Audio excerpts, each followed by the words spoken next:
Bonde! Começando mais um MBcast, o podcast da patroa. E para o nosso segundo episódio, eu trouxe uma dupla aqui cheia de contrastes. Ele é low profile, ela é influencer de estudos. Ele estuda sozinho numa salinha e ela faz cursinho integral. Ele gabaritou a C1 no último Enem, ela gabaritou a C3.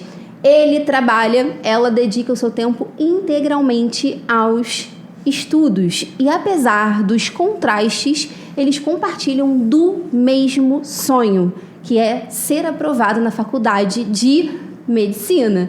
Eu estou aqui com a Bianca Dantas. Oi, gente, tudo bem? Prazer estar aqui, Mila. Obrigada pelo convite. Prazer é todo meu. E estou aqui com o Caio Ferreira.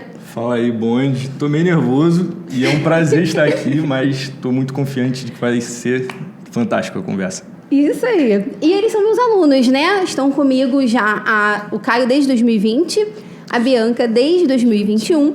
E a ideia aqui do nosso papo é a gente falar dessa trajetória de pessoas com rotinas diferentes, mas que compartilham desse sonho, né, de passar para medicina, que é um dos cursos mais concorridos, o curso mais concorrido, né, nos vestibulares do país. E a gente sabe que o vestibulando não tem um dia de paz, né? Então, a gente trocar essa ideia, colocar as experiências de vocês. Então, é um bate-papo, tá? Fiquem bem tranquilos, bem à vontade. E, para começar, eu quero saber por que medicina? Por que medicina, Bia? Então, eu tenho uma história bem engraçada com esse negócio de carreira, né? Porque até os meus 14, 15 anos, eu queria fazer engenharia mecatrônica no ITA. Porque o meu pai é militar, então, tipo, eu sempre tive muito na minha cabeça de que eu queria algo certo. Então, a carreira militar, pra mim, era uma ideia muito positiva. Só que eu fui reprovada 2 vezes na prova do Colégio Militar aqui do Rio. E aí eu falei, deixa pra lá, acho que a gente pode tentar outra coisa. E, né, comecei a buscar carreira e aí eu encontrei... Muito engraçado, gente. Eu sei que parece bobo, mas não é. Eu comecei a ver Grey's Anatomy. E aí eu falei, parece uma profissão maneira. Fui pesquisar sobre. E aí com 15, 16 anos eu decidi que eu queria fazer medicina, porque é uma profissão muito bonita, né? É um trabalho muito honroso. Eu acho muito massa. Então, decidi. Formada em Grey's Anatomy já está, pelo menos. Depois de quantas temporadas? Eu vi só 18, mas tem 20. Meu Deus! Só 18 temporadas. Mas tem a galera que é formada em Grey's Anatomy real. Né? Eu me incluo nesse bonde. É isso aí. E você, Caio, por quê? Eu gosto de falar que vários fatores me levaram até a medicina, porque teve, assim, o sonho da minha mãe, porque a minha mãe, ela fez farmácia, então tá ali naquela área da saúde. E também foi o trabalho voluntário que eu fiz em 2018, porque eu me envolvi bastante com o trabalho voluntário e era focado com crianças que tinham câncer ali naquele momento. Então foi algo que, a partir daquele momento, eu não tinha a medicina estabelecida na minha mente, mas eu tinha estabelecido que eu queria ter uma profissão que transformasse a vida das pessoas. Tanto que eu fiquei em dúvida entre ser professor, acho que eu nem falei isso com a senhora, mas eu já tive esse sonho de ser professor, até o 3º ano, assim, estava bem em dúvida, e fazer medicina. E aí...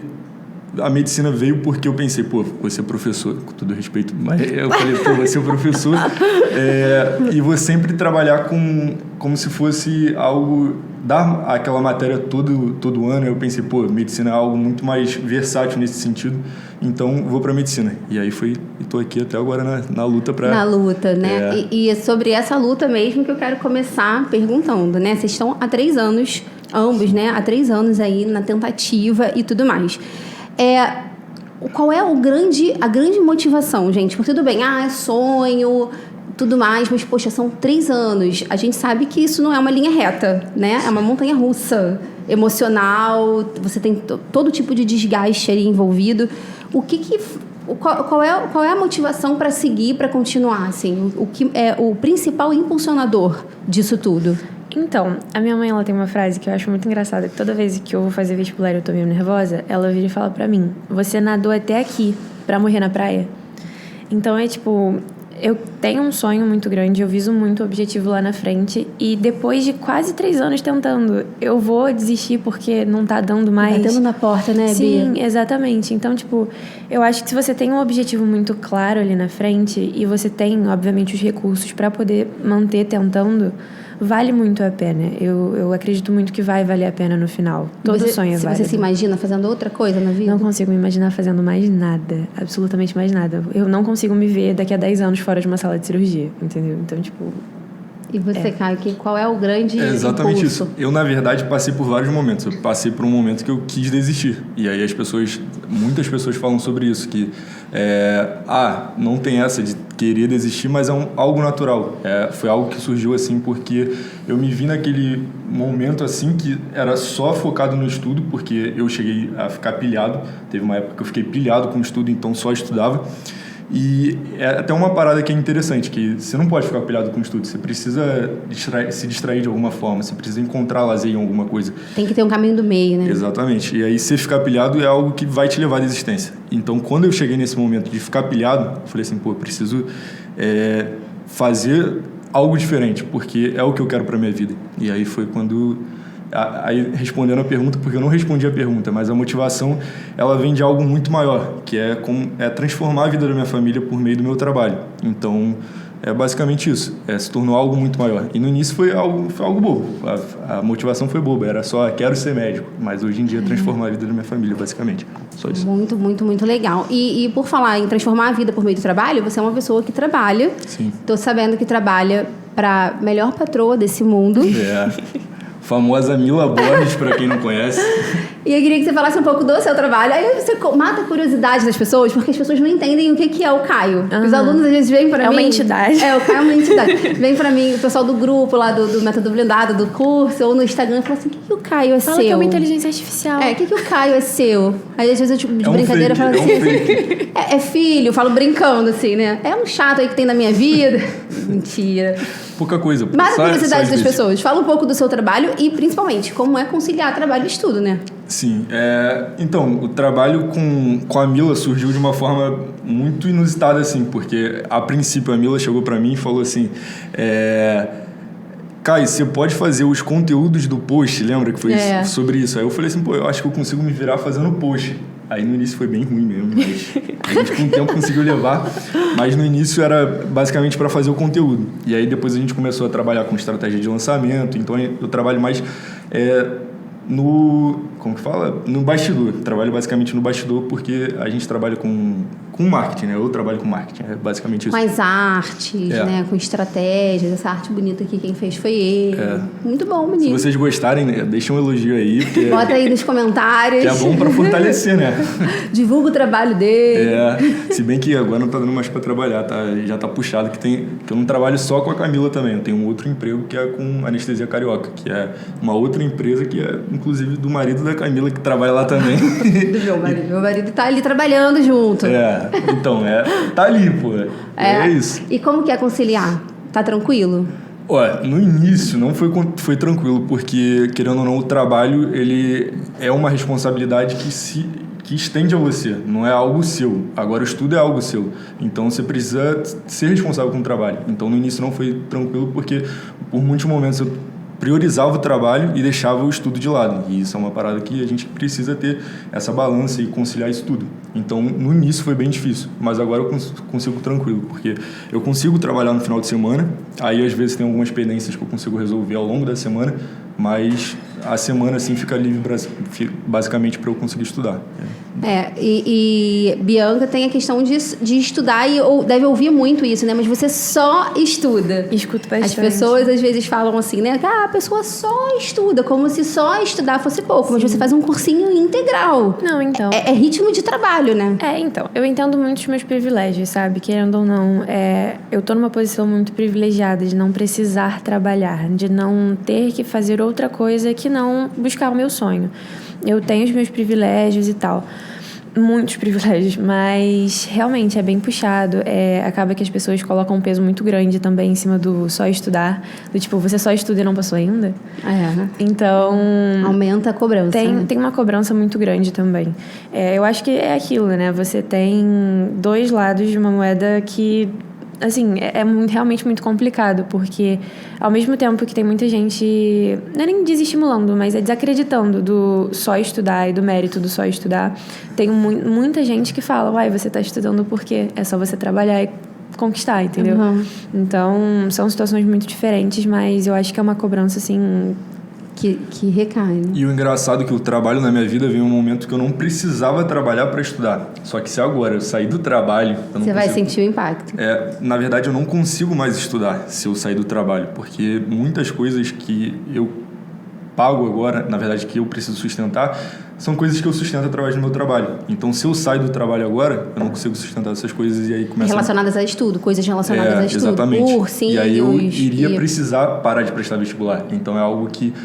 No meio do caminho, eu, no início não precisava trabalhar, só que agora eu preciso trabalhar. Se tornou uma necessidade. Exatamente. Né? Mas eu acho que aí acaba te proporcionando esse equilíbrio que você estava buscando, né, Caio? Assim, naquele momento que você ficou focado, tal, no vestibular, que você chegou a pensar assim, meu Deus, será que é isso? Acho que o trabalho entrou aí como... Uma forma de trazer, todo esse peso, né, do estudo, assim. E aí, o que afasta, assim? Porque são 3 anos tentando e eu acho que vocês já fizeram essa reflexão um monte de vezes, né? O que aconteceu que eu não passei? Obviamente que a gente sabe que o vestibular de medicina é uma loucura e a cada ano a gente fica mais chocado porque parece que a nota de corte só aumenta, né? Então, a gente sabe da peneira que ambos são ampla concorrência, né? Então, assim, já tem as médias mais altas mesmo. E já fizeram essa reflexão assim, caramba, são 3 anos tentando, o que tá acontecendo? O que aconteceu? Eu tenho uma listinha na minha cabeça. Eu tenho uma lista na minha cabeça dos erros que eu cometi em cada ano. Eu acho que a gente acaba pensando demais nisso, sabe? É uma autocobrança bem grande. Não é nem externa, é tipo, da gente. No meu primeiro ano tentando, vou botar o 3º ano do ensino médio ali, eu entrei, foi ano de pandemia, então... Eu larguei a escola, entrei num cursinho online e comecei a ver muita aula, ler muito livro. Então, eu peguei muita teoria e eu achei que não tivesse tanta necessidade de fazer questões, fazer provas antigas.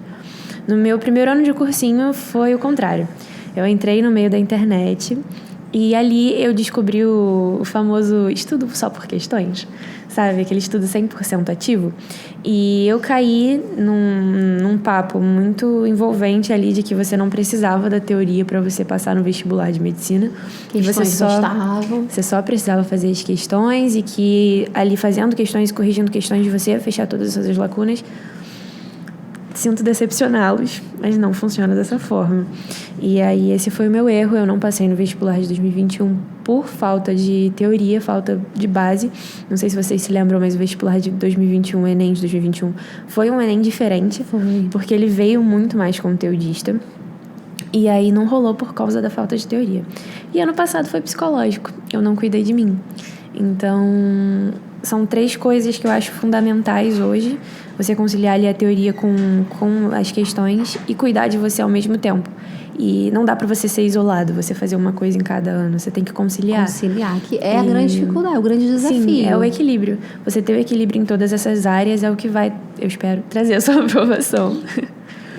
Exatamente isso. Eu também passei por esse momento de, na verdade, eu vim do ensino de escola. E minha escola era algo bem da minha cidade, assim. Até carrego o nome da minha cidade, a minha escola. Não é pública, mas carrego o nome da minha cidade. Porque quando eu falei, a escola é da minha cidade, aí falaram assim, você estudava em colégio público? Não estudava em colégio público.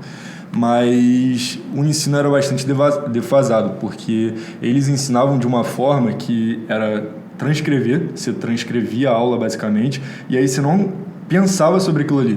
Então, eu pensava que estudar era isso. Era eu fazer resumos, que na verdade não eram resumos, eram transcrições assim, infinitas aulas, e isso, além de demandar muito tempo, isso atrapalha até na sua absorção do conteúdo em si. Sim. Então, eu passei por esse momento de ficar neurótico com resumos que são infinitos, assim, e também passei por um outro momento que foi como aconteceu com a Bianca, que foi só questões, e aí eu achava só preciso das questões. Exatamente, eu achava que só a prática... E esse não é um discurso muito difundido na internet. Demais, ele começou, assim, pelo menos pelo que eu acompanhei, ele se fortaleceu muito na pandemia, né? Porque a galera tava nesse negócio de, meu Deus, eu não sei como é que eu vou ver a aula em EAD, o que eu vou fazer? Faz questão, corrige questão, você vai conseguir. Não. E eu acredito que tenha surgido também muito dessa questão do ensino de escola, que é a transcrição. Então, a pessoa pega um modelo totalmente contrário e fala, esse é o modelo certo. Então, eu acredito que tenha surgido disso também. Só que, na verdade, o certo é fazer o equilíbrio entre os dois. Porque não tem como você partir para as questões se você não tem a teoria. Então, você precisa da teoria. Então, seja por aula, seja por resumo, mas fazer um resumo consciente, né? Sem ser transcrição. E é isso. Você precisa da teoria, mas também precisa praticar para você entender a prova, como funciona a banca e... eu gosto de falar que, tipo, você está estudando para uma prova, você não está estudando para um seminário. Então, tipo, você precisa da teoria, mas você também precisa das questões. Você tem que treinar. Achar esse... É tipo você correr para uma maratona e só fazer yoga. Não funciona. Tem que... E a questão psicológica também é muito séria, né? Porque já vi aí, como professora na minha carreira, alunos mega preparados. Aquela galera que você fala assim, essa pessoa não tem mais o que aprender. Já sabe, tá pronto. É só chegar lá e fazer o que precisa ser feito. E quando não tá bem psicologicamente, tem o fator nervosismo, a cobrança e tudo mais, alguma coisa acontece que tudo desanda. Então, acho que esse é o grande desafio dos dois para esse ano, né? E acho que para muitos vestibulandos que estão aqui assistindo a gente agora, que é fazer esse equilíbrio entre teoria, prática e cuidado com a cabeça, né? Com o mental. Exatamente. O fator saúde entra muito nisso. A questão da academia, né? Porque eu não treinava antes, eu comecei a treinar agora. O shape do pai ainda está prejudicado, mas é algo que eu faço. Agora eu comecei a fazer. Mas ele já está se sentindo, porque ele queria sentar desse lado, porque segundo ele, o bíceps dele do outro lado é maior, entendeu? Essa parte aqui era para ficar entre a gente, mas... Não guardo dinheiro, não vou guardar segredo. Mas aí a academia eu comecei a fazer e eu percebi uma mudança muito significativa no meu estudo mesmo. Porque a diferença. Você consegue ter a cabeça mais ali, você consegue ter... Porque às vezes você fica muito fissurado ali, parece que você está desgastado. E a academia tira esse peso. Eu sinto que é algo assim também. Eu voltei para academia esse ano também. Muito engraçado que se eu tivesse feito academia ano passado, eu teria passado no vestibular. Olha que engraçado. Porque a questão que me afastou da aprovação ano passado foi uma questão sobre musculação. Foi uma questão que perguntava o que acontecia com o seu corpo na musculação. Falando pra você assim, vai larga de ser sedentário. Vai mexer esse corpinho. Pois é, ano passado, na UERJ. E você ficou muito... Conta esse rolê da UERJ. Porque assim, Bianca tirou nota 10 na redação da UERJ num ano em que ela não se dedicou. Vamos falar a verdade aqui, né? Que nós não vamos florear aqui. A gente trabalha com a verdade. No ano em que ela não se dedicou, ela tirou nota 10 na redação da UERJ, que é uma correção difícil, é um modelo de texto absolutamente diferente do Enem, embora você carregue conhecimentos, né, de um modelo para o outro, é um modelo de texto diferente. Sim. E ficou na porta. Eu cheguei a comemorar, né? Sim. Assim, eu falei, você vai passar. No dia que saiu a nota da redação, porque no dia que eu corrigi a prova, eu falei pra você, né, Mila, só se eu tirar 10. Aí saiu a redação, Mila, tirei 10. Pois é. E como foi? Então, eu fiz o Enem. Aí eu corrigi o Enem, foi uma quebra de expectativa muito grande, porque eu realmente achei que eu fosse conseguir, tipo, uma nota boa pra eu passar, um número de acertos, né, a gente já seguia por isso. E aí eu já tava muito desanimada pra fazer a UERJ foi, tipo, 2 semanas depois do Enem. Eu não queria fazer, pra mim já era, tipo, guerra vencida e tal. E aí minha mãe falou, não, você já pagou a prova, você vai fazer a prova. Eu falei, então tá bom. Tá certo, então. Por livre e espontânea pressão. Não, brincadeira, mamãe. Agradeço muito por você ter me pedido pra fazer a prova. Mas eu não tava me preparando pra UERJ. Tanto que eu posterguei muito as aulas do... esse ano foi Não Me Abandone UERJ, né? Ano passado foi uma janela. Do Não Me Abandone UERJ, que foi o curso da UERJ da Mila. Posterguei muito de ver as aulas. Ela até tava me falando pra eu ver ao vivo, pra eu não ver gravado, porque ela sabia que eu ia postergar. E foi o que aconteceu. Eu não mandei redação pra correção. E, gente, foi uma loucura. Eu realmente ignorei. Encontros de mentoria juntas, mas foi mais debate do que qualquer coisa. E aí, eu falei, não sei, vou, assim, na sorte, seja o que Deus quiser. E não estudei pra prova também, então, consequentemente, eu não tendo me preparado e dado aquilo como guerra vencida, eu não tava tão nervosa. Tenho acho que você vai ser com a responsabilidade. Fui do tipo, já sei que não vou passar, tô aqui só por fazer. Então, eu fui sem o fator nervosismo. Isso pra foi ver um como ponto a questão muito psicológica positivo. pega, né? Muito. E aí eu fiz a prova, quando a primeira coisa que eu faço é a redação, porque minha cabeça tá fresca e tal, é até uma estratégia que eu discuti com a Mila no último ano, né? E aí eu abri o tema de redação, eu tinha visto o filme na véspera, eu não li o livro, gente, não façam isso, não recomendo, tá? Vi o filme na véspera, não li o livro, abri a prova e eu nem lembro o tema, era sobre destinos já prontos, esse tema né? Foi um pesadelo pra mim. E aí eu li, e aí eu só lembrava das mentorias e de todas as aulas, de tudo que eu conversava com a Mila, as mentorias gerais do MB, lembrei das aulas Enem, lembrei do curso de repertórios e das mentorias individuais que eu tive com ela. E aí, primeiro que vieram vários repertórios na minha cabeça. Aí tinha a vozinha da Mila falando assim, você não precisa usar repertório na UERJ se você não quiser. E aí eu fui, então não vou dar uma embasada muito grande para não ficar expositivo. E eu usei, acho que Hannah Arendt. E usei... Foi história, eu acho. E o livro? E o livro. E aí eu saí da prova ela não leu. Que eu não li. Ela não leu. Pra não falar que eu não li, eu li o último capítulo antes de dormir, na véspera da prova. E aí assim que eu saí da prova, fiz a redação tal, botei um modelo Enem assim um pouco mais suavizado, que o UERJ não gosta muito do Enem. Mas aí acho que é interessante pontuar uma coisa. A Bi já tem uma escrita mais fluida até para o Enem. Ai, você acha? Mas então, já faz parte da sua escrita ter uma escrita mais fluida, mas bem muito pé no chão, muito realidade. Então, mesmo no modelo Enem, você tem essa pegadinha mais de fluidez que a UERJ gosta. Pois né? Aí eu saí da prova, assim que eu pisei fora da UF, que foi o campus que eu fiz, eu liguei pra Mila, eu tô muito nervosa aqui. Olha, eu fiz tal coisa. Ela, Bi, eu acho que o 10 vem. Eu falei, que nada. Ano passado eu tirei 7,5, para com isso. Aí ela falou, eu acho que vem. Porque a linha argumentativa eu lembro que tava muito certinha. Eu lembro que você me falou, eu botei isso, aí articulei com esse repertório. Eu falei, tá tudo certo. Da linha argumentativa tá toda certinha. Todas as articulações estão aí, tá tudo entregue. Acho que vai dar bom. Pois aí saiu... eu corrigi a prova, né? No mesmo dia, o UERJ solta gabarito. Eu corrigi, tinha ficado com 54. Aí eu fiquei, meu Deus, calma lá, coração, que eu só passo se eu tirar 10. 54 de 60. Eu só passo se eu tirar 10. Mandou. Deu o nome. Porque o corte do ano passado foi 91. E do ano retrasado pro ano passado diminuiu. Então eu tava assim, eu preciso tirar 10, eu tô dentro. Saiu a redação, eu tirei 10.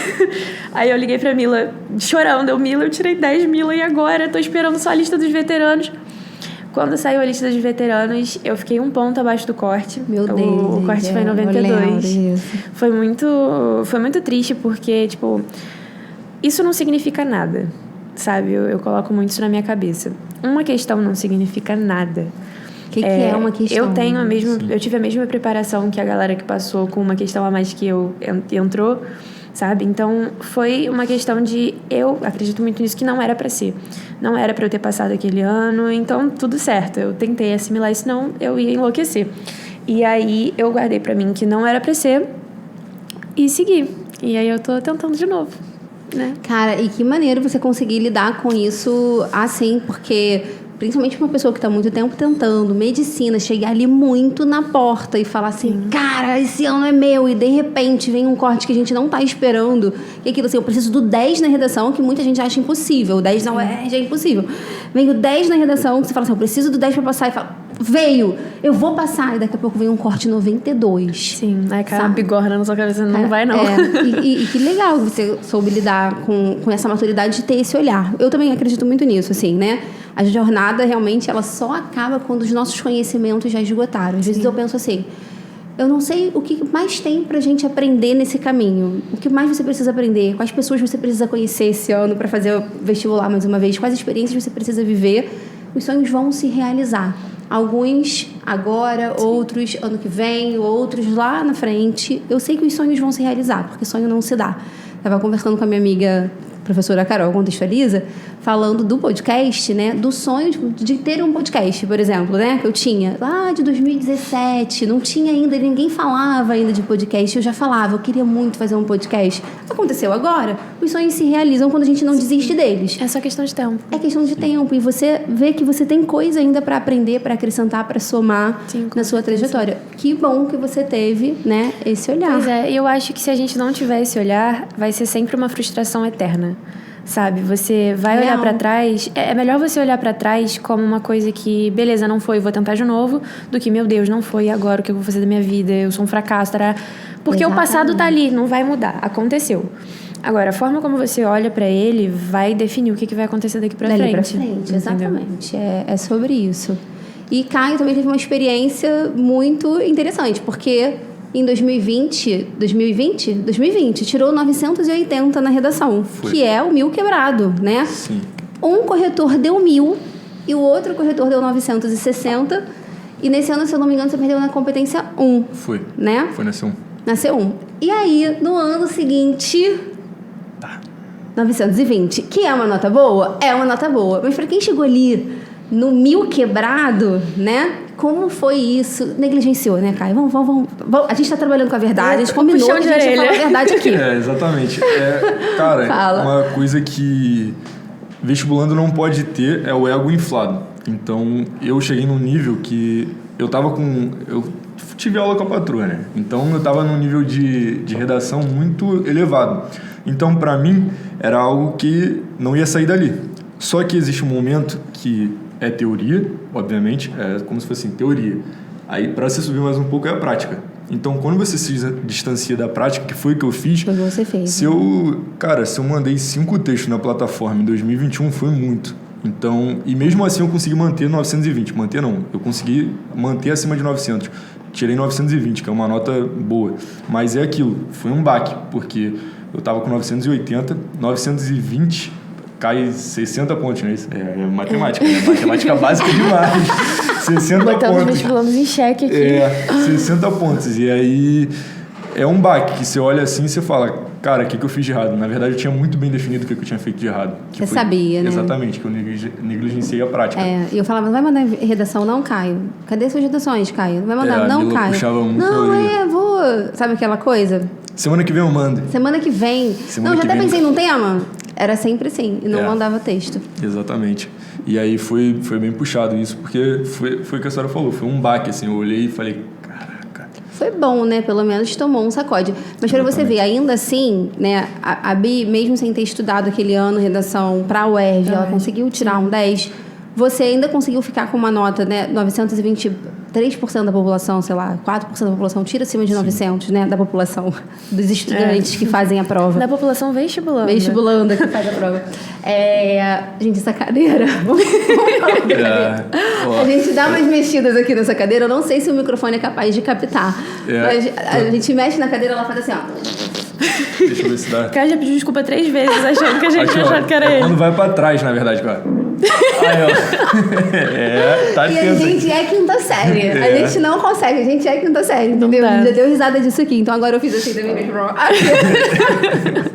É a cadeira, tá? Se tá vazando do microfone, é a cadeira. Mas, enfim, vocês aprenderam. Eu acho que esse é o lance de você ter a autonomia da escrita, você aprender a escrever para a vida e confiar que você é capaz de articular seus pensamentos. Uma vez que você tenha aprendido, é a lapidação, que pode fazer você chegar lá num lugar... Como é que você fala? De não deixar pro corretor? Para entregar no olho do corretor, né? Entregar no olho do corretor o que ele quer ver. Blindar mesmo, né? Blindar, não deixar as coisas acontecerem só na sua cabeça. Tudo precisa estar textualmente marcado, entregue ele no olho do corretor. E vocês aprenderam a fazer isso, pra gente ver quando o conhecimento ele é realmente consolidado, né? Tipo andar de bicicleta. A gente fala igual você. Agora é a frase de Mila Borges. Frase da patroa. Se você aprende, você não esquece mais. Tem um minutinho para ouvir a palavra de Mila Borges. Né? E é isso. Acho que o conhecimento consolidado, né, faz com que você precise mais da prática depois de um determinado momento, que é para manter e levar ao nível, para blindar, de fato, todas as lacuninhas, do que propriamente esqueci, não sei mais, não sei fazer. Vocês são provas, né, de que aprenderam, definitivamente. E essa segurança é muito boa até hoje, né? Ter essa segurança. E acho que, na verdade, é como se no início você precisasse de 80% da teoria e 20% da prática. E aí, esse 80-20 Depois... vira 50-50. Depois vira 80% prática e 20% teoria. Então, é você ter esse feeling. Porque vestibular, muita coisa é o feeling. É você ter aquela noção de que você precisa fazer isso. E por isso que é bom você ter outra pessoa, assim, para olhar de fora o que você está fazendo. E aí foi até o que eu comecei a fazer esse ano. De ter um mentor de estudo, assim, para ele falar assim, pô, faz isso. Porque às vezes a gente não tem essa noção. Porque a gente fica muito com a... Não sei se deu pra ouvir aqui, ó. Mas aí... Vamos fazer um take de todos os momentos que a pedir desculpa porque a cadeira fez barulho. Mas aí... Tem que ter um corte do pum da cadeira.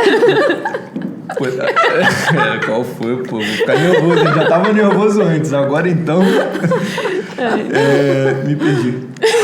Tá falando do mentor, que agora é importante ter hoje. Exatamente. Que você fica muito com aquela mentalidade ali... como que é? Tipo...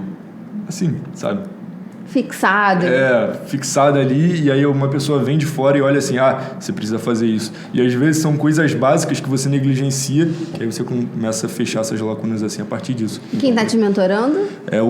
Não, eu não sei o sobrenome, calma aí, me complicou. É Rafael, agora Rafa Santana. Rafael Santana, foi mal, Rafael Santana. Rafa Santana, um professor amigo meu. Exatamente, é um dos melhores mentores assim do mercado. Ele fala para comecei a pedar de novo. Ele fala pra eu fazer. Já tem 4 takes. Foi basicamente isso. Ele chegou, falou pra eu começar a fazer determinadas coisas que eu tava negligenciando, que eram coisas básicas, e aí depois eu comecei a fechar essas lacunas e tá fluindo muito bom. Muito, muito bom. Pô, agora fiquei nervoso, agora já era. Muito bem, tá fluindo muito bem. Sim. Mas é isso. E quer ver um negócio que é interessante? Até nisso, né?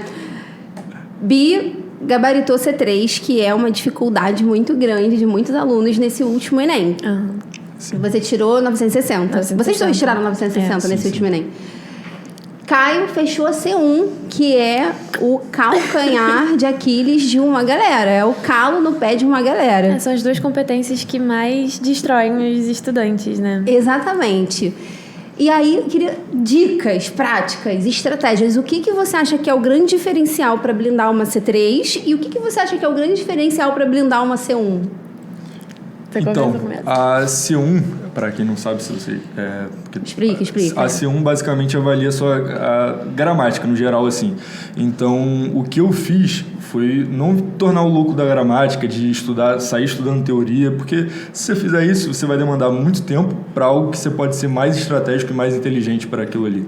Então, basicamente o que eu fiz foi pegar minhas redações e de fato analisar, porque tem muita gente que pega a redação e olha por olhar a nota final. Exatamente. Tirei 960, perdi na C1 de novo. Caraca. Aí chega na próxima redação, comete o mesmo erro. E isso é algo que você não pode fazer. Se você cometeu aquele erro ali, você tem que se comprometer a não errar de novo aquilo ali. E como que surge esse comprometimento? Esse comprometimento surge a partir da teoria que você vai olhar. Então, você perdeu por vírgula. Você vai se comprometer a estudar vírgula. E aí você estuda ali, às vezes até aquela determinada regra e já fechou a lacuna. E basicamente também tem uma outra dica que eu trouxe para cá e eu esqueci agora, mas... lembrei. A Mila vai me dar um puxão de orelha, porque é uma dica assim, que a Mila fala para deixar o texto dormir. E eu aconselho a deixar o texto dormir para simulados e prova no geral.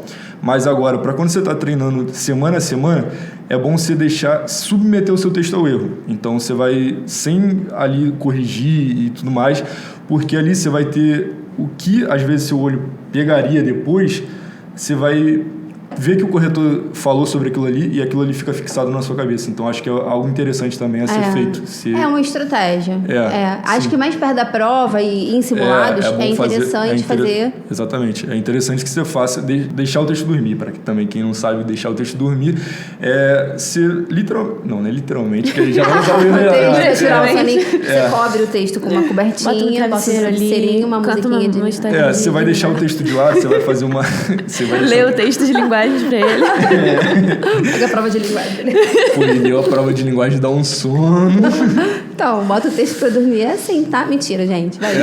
Você vai basicamente deixar a sua redação ali e aí você fazer algumas questões, beber uma água, para depois você olhar. Porque quando você está fazendo o texto, seu pensamento está ali. Pô, essa estrutura está certa, essa vírgula está certa, porque você acabou de escrever, está muito fresco. Só que quando você olha em outro momento, você consegue, às vezes, ver uma vírgula, ver uma pontuação. E aí, é isso. Deixar o texto dormir, é isso. Deixa o texto dormir, porque foi o que salvou minha C1 no último Enem. Isso é importante. E é uma coisa de você treinar o seu olhar, né? A dica, né, para você conseguir ir blindando aos poucos as lacunas da C1 é exatamente isso que o Caio falou, não virar o louco da C1, porque os alunos falam assim pra mim: eu sou horrível em gramática, eu não sei português, eu não sei estudar gramática. Saca aquele livrão, bota na mesa. Aí quer pegar a gramática e estudar tudo aleatoriamente. Só que não, por isso a análise é tão importante, porque você precisa entender quais são os seus pontos fracos, né? O que você não é ruim em tudo da gramática. O que da gramática é de fato um problema pra você. Você me falava muito isso ano passado, né? Você sempre que você pegava uma redação minha, você falava: Bianca, vírgula e crase de novo. Vírgula e crase, vírgula e crase. Vírgula e crase de novo. Você sabe o que você tá errando, então você vai, né? Foca naquilo na hora da correção. Não fiz. Perdi no seu... Não fiz. Deixo claro aqui. Mas é isso, assim, você reconhece que seu problema é vírgula e crase, então você vai estudar aquilo que tá pegando pra você. E é importante também na sua estratégia de revisão. Eu acho que isso é um grande diferencial. Eu acho que as pessoas falam um pouco disso. Na internet, de um modo geral, as pessoas falam pouco, né? O que diferencia um texto 980 de um 1000 é a estratégia de revisão. De um 1000 é a estratégia de revisão. Porque é você fazer o seu rascunho e você vai ler naturalmente, já vai consertar alguma coisa ali que você achar que tem que consertar. Bota o texto para dormir e vai trabalhar outras áreas do teu cérebro, né? Vai fazer meia dúzia de questões de humanas, faz um pouquinho da prova de linguagens. Quando você volta a sua atenção para o texto, você já está mais apto a pegar coisas que na primeira leitura você não pegou, porque você trabalhou, você tirou o foco dali e trabalhou outras regiões aqui do teu cérebro. Sim. Então, nessa leitura, você também não vai fazer uma leitura aleatória. Você já sabe, você mapeou, você fez análise, você fez uma preparação bem efetiva, então você já sabe que seu problema é crase e vírgula. Então você vai fazer uma leitura buscando crases e vírgulas que possam estar fora do lugar ou estar no lugar errado. Ou não estar ali. Fez isso, deixa dormir de novo, vai trabalhar mais um pouquinho outras questões, vai marcar o cartão resposta, volta de novo lá pro texto e olha lá, poxa, C3 é um problema para mim. Vou verificar se está tudo blindadinho, se eu entreguei tudo pela palavra no olho do corretor. Você vai fazer uma revisão direcionada, buscando aquilo que no teu processo de aprendizagem você já notou que é um problema seu. Sim. Né? Que você tem essa questão. E aí você faz a revisão, depois passa limpo com atenção, com calma. E eu acho que esse é o grande segredo que vai diferenciar muitas vezes um texto de um 980 para um 1000, né? Quando o aluno tem essa estratégia muito bem consolidada. Essa estratégia do Caio é boa também.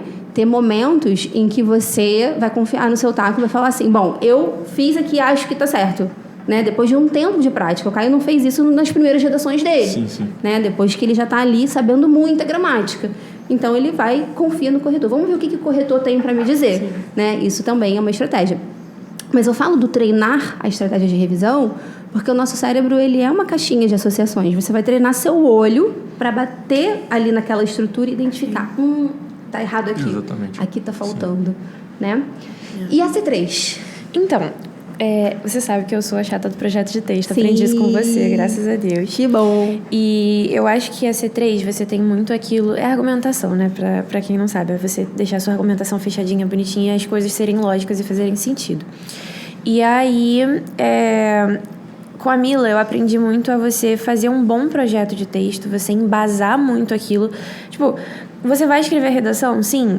Encadear suas ideias é muito importante? Sim. Mas para você encadear as ideias, você tem que ter as ideias. Então, pega ali o tema, você puxa a seta, você entende o que o tema está falando, você vê o que ele está te pedindo. Aí você define argumento 1, argumento 2, que a galera tem uma dificuldade muito grande, né? Tem vários métodos de construção, mas às vezes a pessoa ela pega o argumento 1, fala no argumento 1 e continua o mesmo argumento no argumento 2 de uma outra forma.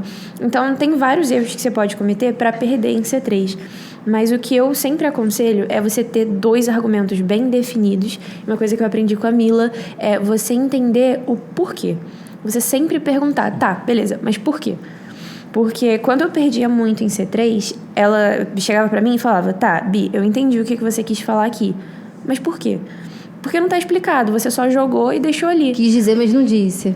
Então, tem muito do você deixar realmente no olho do corretor e explicar. Imagina as perguntas que o corretor faria lendo o seu texto. Por que aquilo não está completo? Com os argumentos muito bem definidos, que você precisa dos dois. Então, não é continuar argumento no outro parágrafo. É você montar outro argumento. Isso é muito, muito, muito importante. Outra coisa que eu vejo muita gente fazendo é usar repertório como embasamento de argumento, né? Tipo, só o repertório. Faz como se o repertório fosse o argumento em si. É tipo, isso acontece. não, tal coisa acontece. Por quê? Porque Rousseau falou que era. Então, entendeu? E não funciona assim, porque o texto fica expositivo. Já perdi por muito isso também. A Mila me ajudou muito com isso, porque não adianta você só jogar o repertório e deixar ele ali e ele vai ser a explicação do seu argumento. Não. Beleza, o repertório ele vai ser um suporte. Mas para você ter um suporte, você precisa construir toda uma base, senão todo o seu argumento vai cair por terra. O repertório ele tem que estar conectado. Essa questão dos porquês ela é muito legal, porque são as perguntinhas da libertação, né? Você questionar o seu argumento, por que isso é um problema, quem sofre com aquele problema, quais são as suas causas, as suas consequências, o que impede o problema de ser resolvido, que são as 5 perguntinhas da libertação, né? Isso é o suficiente para você montar uma boa problematização. Acho que você aprendeu a fazer isso muito bem. E essa questão do repertório que você falou, Vi, eu acho que é fundamental que os vestibulandos entendam isso. Repitam comigo. O repertório não é o argumento em si. Argumentar no Enem é problematizar e fundamentar. A problematização é o seu pensamento crítico, é esse questionamento que você faz. Causa, consequência, quem sofre com aquilo, que impede o problema de ser resolvido. Você articula aquilo e monta uma problematização pautada na realidade. Eu acho muito bacana também a gente estabelecer essas... São dúvidas implícitas, né? Você querendo ou não. Porque tá ali, beleza, você vai botar o seu tópico frasal. E aí você vai colocar uma parada que vai gerar pergunta, vai gerar reflexão, tanto para quem, tipo, para você que tá escrevendo ali e para quem tá lendo. Então, a partir do seu tópico frasal ali, você vai desenvolver o raciocínio para realmente encadear suas ideias e conseguir construir um argumento consolidado, né? Exatamente. E aí, depois você pega isso e fundamenta com o repertório. Sim. É aquilo que vai dar peso, que vai dar legitimidade à problematização que você construiu, né? E aí, sempre linkando o repertório à realidade. Esse é o pulo do gato. Eu gosto botei muito uma do teoria, ou seja, que você sempre me fala, nossa, amplia. adoro esse ou seja. Bota um ou seja, você amplia o pensamento. O Caio também é adepto do ou seja, né? Somos todos filhos de Mila Borges, por favor, né? As crias do Band. Foi justamente essa primeira questão que ela falou sobre o porquê, que foi o que prejudicou meu texto. Porque eu deixei lacunas, na verdade deixei uma lacuna no meu texto, que foi quando eu falei sobre o agronegócio, e aí, tipo, na minha cabeça fazia muito sentido. Só que eu não deixei textualmente marcado. E acho que é justamente isso, fechar C3 é deixar textualmente marcado o que você quer dizer, fechar tudo ali, e é isso. É o que gera lacuna, né? Deixar tudo encaixadinho. Uma dúvida muito comum. O que é a lacuna? Normalmente, a lacuna no texto, ela acontece quando o corretor precisa completar o teu pensamento. É uma pergunta não respondida. É uma pergunta não respondida. A coisa faz sentido na sua cabeça. Você entende a coerência do que você está falando. Quando você colocou essa informação lá... Pô, faz sentido, Faz sentido total. Agronegócio prejudicando ali... E o corretor entendeu o que você quis dizer. Sim. Quando eu li o seu texto, eu entendi exatamente por que tinha agronegócio ali. Só que não estava textualmente articulado com o que você tinha escrito anteriormente, entendeu? Não estava marcado no texto.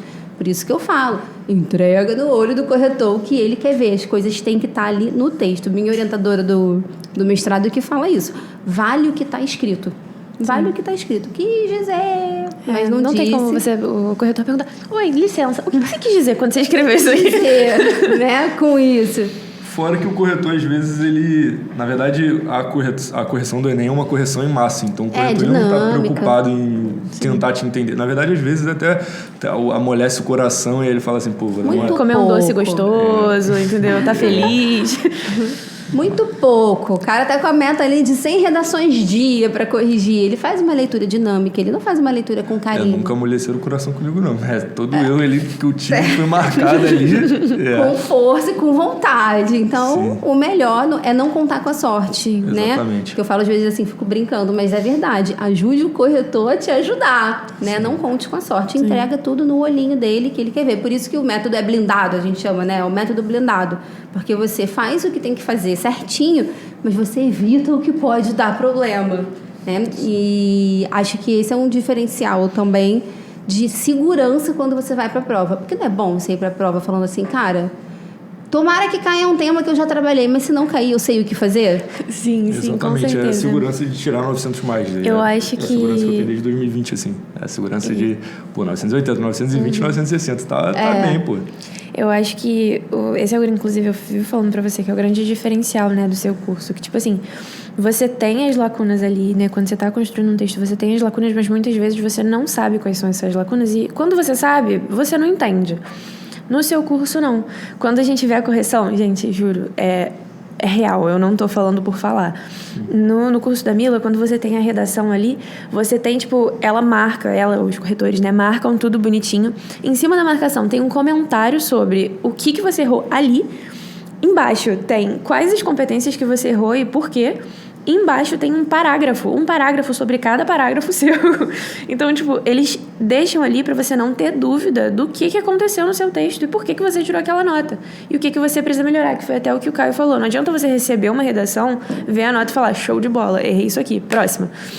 Não, você vê, você estuda e você entende e internaliza pra não errar no próximo texto. Não, e esse ano a gente ainda implementou mais uma coisa. A gente ainda colocou a possibilidade do aluno tirar dúvida na própria correção. Eu achei o máximo. Super tecnológico. Porque, às vezes, por mais que o corretor tenha explicado, o aluno está batendo na tecla ali daquele erro. Então, agora o aluno tem a possibilidade de tirar a dúvida ali e quem responde é o coordenador da plataforma, que funciona como uma espécie de segundo corretor. Ele, inclusive, pode alterar a nota. Se ele identificar que, alguma coisa aqui nessa correção, realmente houve uma falha aqui, a nota aqui eu vou ter que apertar, sabe? Ele ainda tem essa coisa de poder alterar a nota. É mais uma coisa, assim, que eu acho que vai ajudar muito nesse processo de realmente blindar. Não adianta você pegar... Não é método blindado à toa, né? Não é. Não, de verdade. A gente modéstia à parte, tá?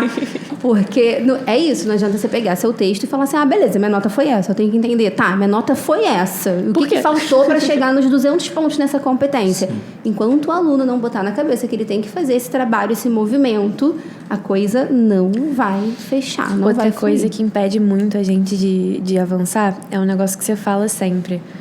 Foca no 1000. A pessoa às vezes acha, não, 920, 960 tá bom, não preciso do 1000, não. Foca no 1000, foca em, blindar o seu texto e realmente não deixar abertura pra nada. Porque se você focar no 1000, você tá preparado pra qualquer coisa. Exatamente, nivelar por cima, né? Nivelar por cima. Ainda mais para um vestibular como medicina. Medicina. Você estuda para acertar 45 questões ali de cada área. Então, você não vai estudar falando, eu vi que fulano passou acertando 38, vou acertar 38. Não, você vai Fora estudar... que é um sufoco, né? Exatamente, você vai acertar para estudar 45, para acertar 45. Exatamente. É isso. E o melhor, para vocês, assim, melhor método, se vocês tivessem que definir, assim... O blindado. Agora bota esse take, assim, uma foto no Instagram. O blindado. Não, de um modo geral, não falando só de redação. Tá vermelho. O blindado. É verdade, aquelas... Modéstia à parte. Não, assim, de estudo agora, assim, tá? A gente tá, assim, caminhando aqui para os momentos finais do nosso papo, que é muito bom, porque né, quando a gente tá com pessoas que a gente tem muita intimidade, a gente ri mesmo, fala da cadeira que solta pum e tal, quinta série. Temos todos 12 anos. Mas, assim, na concepção de vocês, né, como vestibulandos e tudo mais... Você que está estudando sozinho e você que está estudando em cursinho, então, assim, com rotinas de estudos diferentes, né, e metodologias diferentes, assim, o que, na sua concepção, é o melhor método de estudo? E o melhor método, assim, para você, é o que funciona para você. Então, para mim, esse ano, né, que eu tive muitos métodos, mas esse ano, para mim, o que mais está funcionando é a matéria dada, é a matéria estudada. Então, tipo assim, eu vejo uma matéria, eu tô vendo tudo de novo, porque o Enem não deixou para brincadeira no passado, ano retrasado, então ele tá muito conteudista. Então, tipo assim, eu vejo a aula, eu pego a matéria da aula, depois eu estudo, eu faço questão e, consolido nos finais de semana com os simulados e ali eu vejo que, o que faltou no meu estudo do matéria dada, matéria estudada. Então, tipo, eu acho esse método muito bom porque ele não dá abertura para você perder ponto em nada. E você, cara? E foi o que a senhora falou. Cada método vai... Na verdade, você tem um método próprio, assim, de ter uma absorção melhor. E, para mim, o que mais funcionou se eu fosse presencial, no meu caso, não daria muito certo. Porque, além de trabalhar, eu não... o presencial, ele dá como se fosse... Você precisa estudar aquilo ali naquele dia, e isso não funciona muito bem para mim. O que funciona mais para mim é eu ter essa liberdade de estudar, tipo, determinado assunto, que às vezes surgiu uma lacuna ali, e aí eu consegui estudar aquele determinado assunto. Mas eu sigo basicamente um cronograma, eu sigo desde o básico assim, e aí avanço quando preciso avançar, e acho que o melhor método é você ter esse feeling, você ter o feeling do que você precisa. E é isso. Eu não falei nada com nada, mas não, deu pra entender. Uma parada que eu aconselho assim, para não falar que eu não falei nada com nada, eu aconselho que você tenha alguém para te dar um norte, porque às vezes você acha que você está fazendo certo, e aí no caso de redação eu tenho a Mila, como estudos assim, em toda a sua completude, assim, eu tenho o Rafa Santana. E é isso, eles me dão um norte assim, você precisa fazer isso. A Mila chega para mim, dá um puxão de orelha ali no privado e fala assim: Kais, você precisa submeter seu texto à correção, você precisa praticar, porque eu negligenciei muito a prática por muito tempo.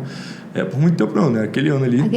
E aí, é basicamente isso. Tem uma pessoa para te aconselhar a fazer o certo, porque ali você se mantém no propósito. E acho que uma coisa importante, assim, é selecionar bem os seus mentores. Exatamente. Porque se você ouve todo mundo, você não ouve ninguém, entendeu? Se eu tô com a Mila em redação, eu não posso ter fulano, ciclano, eu tenho que seguir uma pessoa. É basicamente Quero isso. nomes. Mentira. Dá um problema. Que fulano, que ciclano, quero nomes. Não quero não. Vai bombar o podcast se você começar essa fofoca. Não, mas é verdade isso, né? Porque na internet a gente tem a galera falando mil coisas, com metodologias diferentes, muitos gurus de todas as áreas, né? Não tô falando só de redação.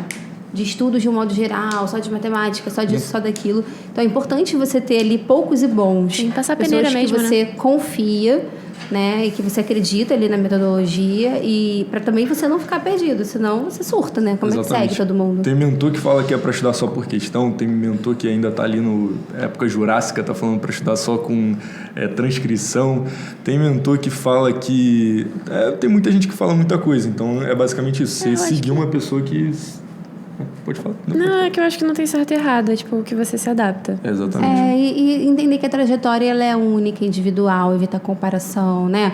A forma como o colega estuda é a forma do cara, não é a sua forma de estudar. E entender isso, né? Realidades diferentes. O Caio não conseguiria ficar num cursinho. Talvez eu já não consigo dentro de casa você não seria tão produtiva dentro de casa. Sim. Então é isso, é reconhecer as suas limitações, as suas potencialidades, jogar a seu favor, né, com aquilo que você tem, dentro das condições que você tem. Mas também, né, para ela é fácil, para ele é fácil, porque tem assim... Gente, no vestibular de medicina não é fácil para ninguém. Para quem é fácil? Sim. E se entender as suas dores, que a senhora falou aí sobre a questão da disciplina, uma das coisas que eu estudava em casa.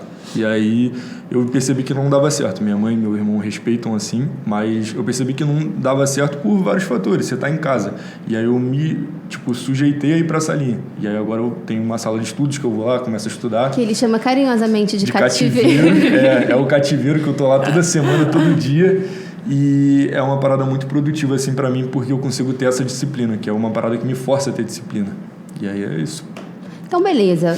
Para fechar, você vai olhar para a câmera e vai dar um recado para as pessoas que estão na sua situação. Não vai falar para quem está tentando agora, mas para a galera que já está aí na luta por uma vaga numa boa faculdade de medicina e que precisa de motivação para seguir. Então, você vai dar um recado, você vai dar um recadinho aqui, olhando para a câmera, para essa galera que está na mesma vibe que vocês. Gente, então, eu sei que não é fácil, eu sei que todos os dias é muito difícil de levantar da cama e realmente ir atrás, né? Principalmente depois que você está muito tempo tentando. Mas acho que o importante é não baixar a cabeça e entender que o que você está fazendo agora é um processo para uma parada muito maior que está vindo aí. E encarar com leveza. É você aproveitar o processo, por mais difícil que ele seja, para você chegar lá na frente e falar: eu passei por isso tudo e eu não abaixei a cabeça, eu cheguei lá. Então é isso, gente. Persistência que vai valer a pena no final.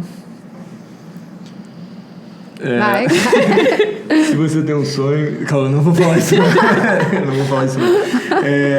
Mas é ter fé de que vai dar certo. Eu acredito muito em Deus e eu acredito que Deus não coloca na nossa vida um propósito, um fardo, ou seja lá o que for, que a gente não consiga carregar. Então, tenha fé de que vai dar certo, porque vai dar certo se você se esforçar para isso. E é basicamente isso que eu tenho para falar. Não pensei muito bem na frase não, mas foi isso. Tá lindo, vocês são lindos. Valeu, eu tenho muito Camila, orgulho de muito vocês. Sucesso. Tamo junto sempre. Tamo junto sempre. Tenho muito orgulho de vocês. Vocês sabem que vocês podem contar comigo para o que vocês precisarem. Tamo juntão mesmo. Tamo São junto. minhas crias. Eu fico orgulhosa mesmo. Vibro junto, choro junto. Brigo com o Caio, principalmente. É pouca coisa, pouca coisa. E contem comigo. Estamos Obrigada. juntos na caminhada. É isso. E até a próxima. Beijo.